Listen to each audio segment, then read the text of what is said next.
Status sosial ekonomi adalah kekuatan yang besar. Ini membentuk hidup kita dalam banyak cara, dari pendidikan dan prospek pekerjaan hingga kesehatan dan kesejahteraan kita.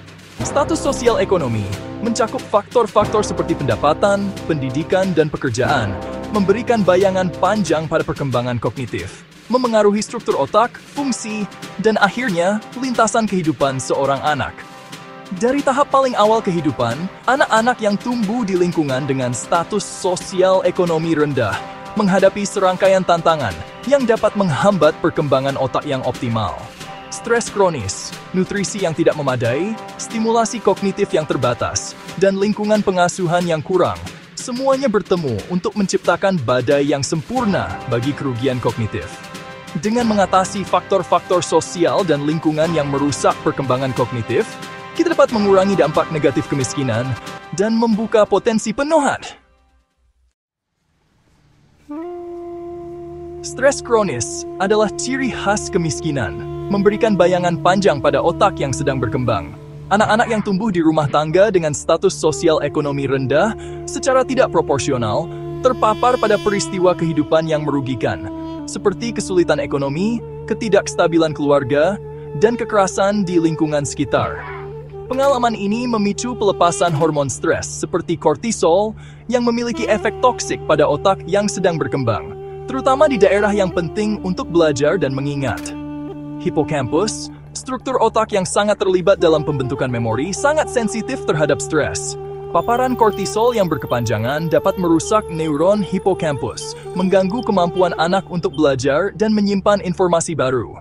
Selanjutnya, stres kronis mengganggu perkembangan korteks prefrontal, wilayah otak yang bertanggung jawab atas fungsi eksekutif seperti perencanaan, pengambilan keputusan, dan kontrol impuls.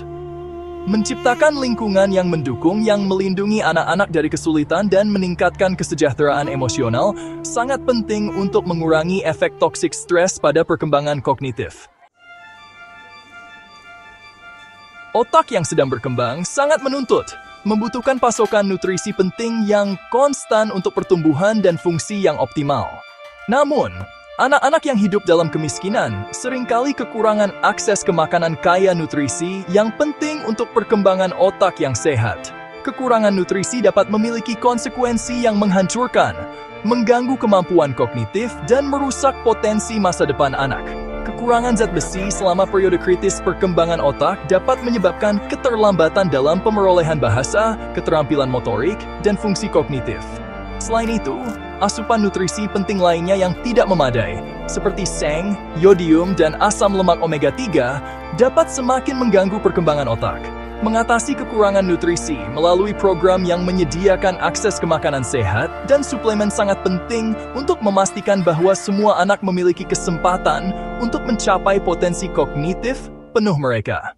Seng sangat penting untuk pertumbuhan dan komunikasi neuronal, sedangkan yodium sangat penting untuk produksi hormon tiroid yang memainkan peran penting dalam perkembangan otak.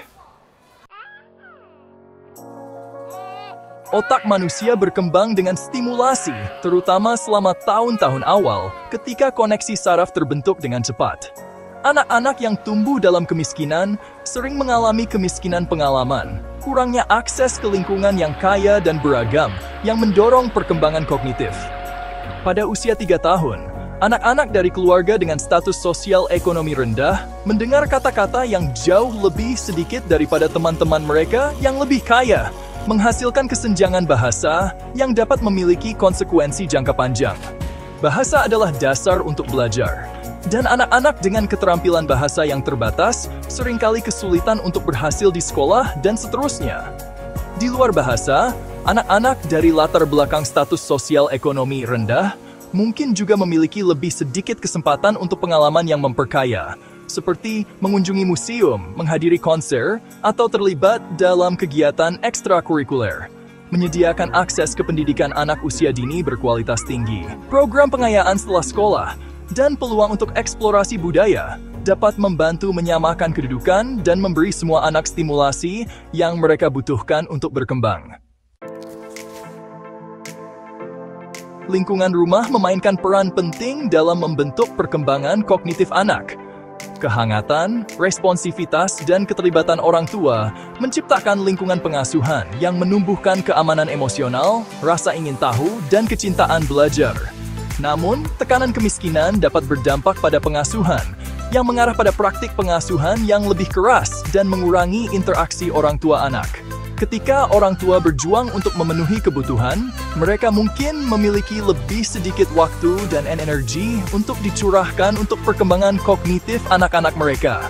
Ketegangan finansial juga dapat meningkatkan stres dan depresi orang tua, sehingga sulit bagi mereka untuk memberikan kehangatan dan dukungan yang dibutuhkan anak-anak untuk berkembang. Mendukung orang tua dan memperkuat keluarga sangat penting untuk mempromosikan perkembangan kognitif yang optimal.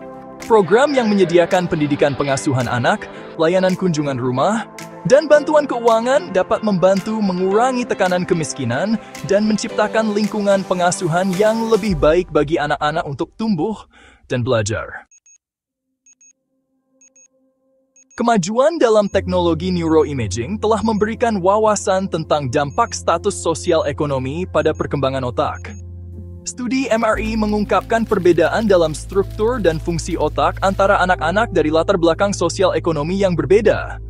Anak-anak dari keluarga dengan status sosial ekonomi rendah cenderung memiliki volume otak yang lebih kecil di daerah penting. Ini mencerminkan efek kumulatif dari stres kronis, kekurangan nutrisi, dan stimulasi kognitif yang terbatas.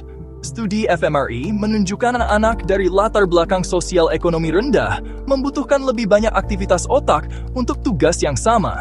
Bukti neuroimaging mendukung dampak mendalam dari status sosial ekonomi pada perkembangan otak. Perbedaan saraf yang diamati pada anak-anak dari latar belakang sosial ekonomi yang berbeda memiliki konsekuensi dunia nyata yang memengaruhi prestasi akademik, keterampilan sosial, dan hasil kehidupan mereka secara keseluruhan. Keterampilan kognitif yang paling rentan terhadap dampak kemiskinan, bahasa, fungsi eksekutif, dan memori, justru merupakan keterampilan yang paling penting untuk keberhasilan di sekolah, dan seterusnya. Anak-anak dari latar belakang status sosial ekonomi rendah sering memulai sekolah di belakang teman-teman mereka dalam hal perkembangan bahasa. Mereka mungkin memiliki kosakata yang lebih kecil, keterampilan tata bahasa yang lebih lemah, dan kesulitan memahami bahasa yang kompleks. Keterampilan fungsi eksekutif, seperti memori kerja, perhatian, dan kontrol penghambatan, sangat penting untuk keberhasilan akademik. Konsekuensi kognitif dari kemiskinan dapat memiliki efek riak sepanjang kehidupan anak, membatasi pencapaian pendidikan mereka, prospek pekerjaan, dan kesejahteraan secara keseluruhan. Memutus siklus ini membutuhkan mengatasi akar penyebab kemiskinan dan memberi semua anak peluang dan dukungan yang mereka butuhkan untuk berkembang. Untungnya, otak sangat plastis, terutama selama tahun-tahun awal. Ini berarti bahwa intervensi yang bertujuan untuk meningkatkan kehidupan anak-anak yang hidup dalam kemiskinan dapat memiliki dampak yang signifikan pada perkembangan kognitif mereka. Program pendidikan anak usia dini berkualitas tinggi secara konsisten terbukti menjadi salah satu intervensi yang paling efektif untuk mengurangi dampak kemiskinan pada perkembangan kognitif. Program seperti Head Start menyediakan akses anak-anak ke pengalaman belajar dini, makanan bergizi, dan layanan kesehatan, membantu menutup kesenjangan prestasi bahkan sebelum dimulai. Program kunjungan rumah seperti Nurse Family Partnership menawarkan dukungan dan bimbingan kepada ibu baru dari latar belakang berpenghasilan rendah. Program dukungan keuangan seperti Earned Income Tax Credit dan Child Tax Credit dapat membantu mengurangi tekanan kemiskinan pada keluarga, membebaskan sumber daya yang dapat diinvestasikan dalam pendidikan dan kesejahteraan anak-anak. Studi telah menunjukkan bahwa program-program ini dapat memiliki dampak positif pada perkembangan kognitif anak-anak, prestasi akademik, dan hasil jangka panjang. Buktinya jelas, status sosial ekonomi memiliki dampak besar pada perkembangan otak, membentuk kemampuan kognitif yang penting untuk sukses dalam hidup. Anak-anak yang tumbuh dalam kemiskinan menghadapi tantangan besar. Namun, ada harapan. Investasi dalam pendidikan anak usia dini dan dukungan keluarga dapat menciptakan masyarakat yang lebih adil. Semua anak memiliki kesempatan untuk berkembang. Mari kita bekerja sama untuk masa depan yang lebih cerah.